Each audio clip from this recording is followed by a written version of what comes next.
We finished the last video with a bit of a tease statement. Jumping barefoot or in shoes with thin sole is bad for you. Now, there are exceptions to this, but let's dig into the topic and you'll see what I meant.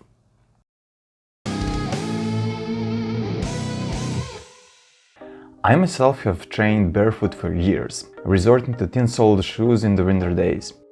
Oh, what was the reasoning behind it?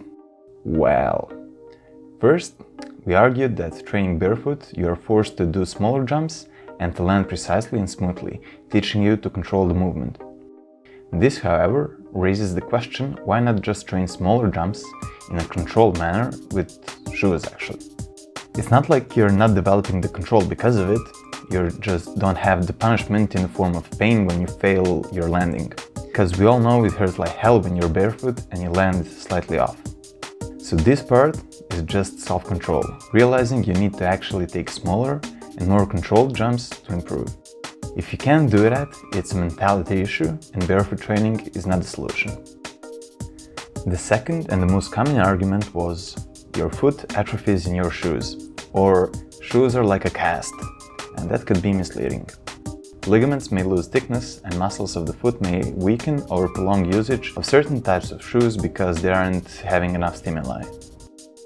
That is one of the reasons barefoot activities are endorsed by almost everyone. However, does that include you jumping 2 or 3 meters and landing on a concrete edge repeatedly? Different activities need different shoes. Shoe companies are putting a lot of resources to try and perfect different aspects of the shoe for a given task.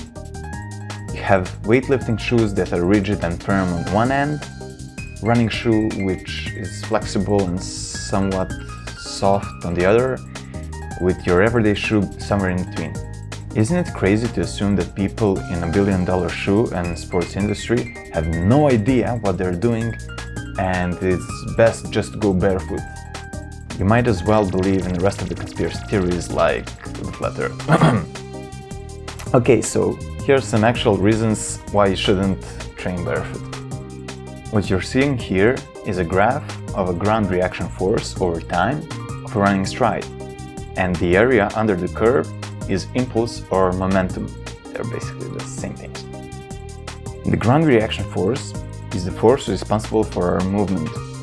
We apply force to the ground reacts back and propels us in the opposite direction. During walking, peak ground reaction force that impacts the body oscillates around our body weight. And during running it goes up to almost 8, and during triple jump it can exceed 20 times our body weight. We have no data, as far as I know, for parkour plyos, drops and strides on concrete, but it's safe to assume that numbers can reach up to 15 times body weight, if not more. These numbers are enough to reach critical tension in connective tissue. Now, how can we mitigate that peak force? Well, we can't change the impulse due to law of conservation, but we can change the peak force by changing the look of this graph. By being barefoot, we transfer much force to the ground in a small time frame. That even though we have the same amount of ground contact time, the peak force is high. The point of midsole is to lower the peak force and spread it across evenly without increasing ground contact time significantly.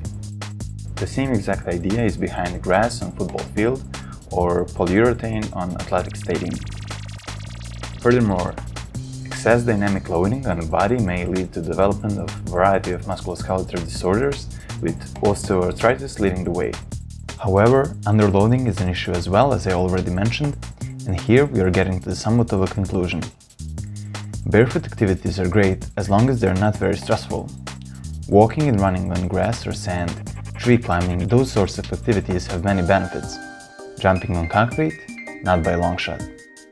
This topic is actually quite extensive and I'm thinking about making a 15 or 20 minute dedicated YouTube video. There is some really interesting research on this topic and I would really like to go into the details, as well as explaining differences between different types of sole and so on, so please tell me if you're interested in that.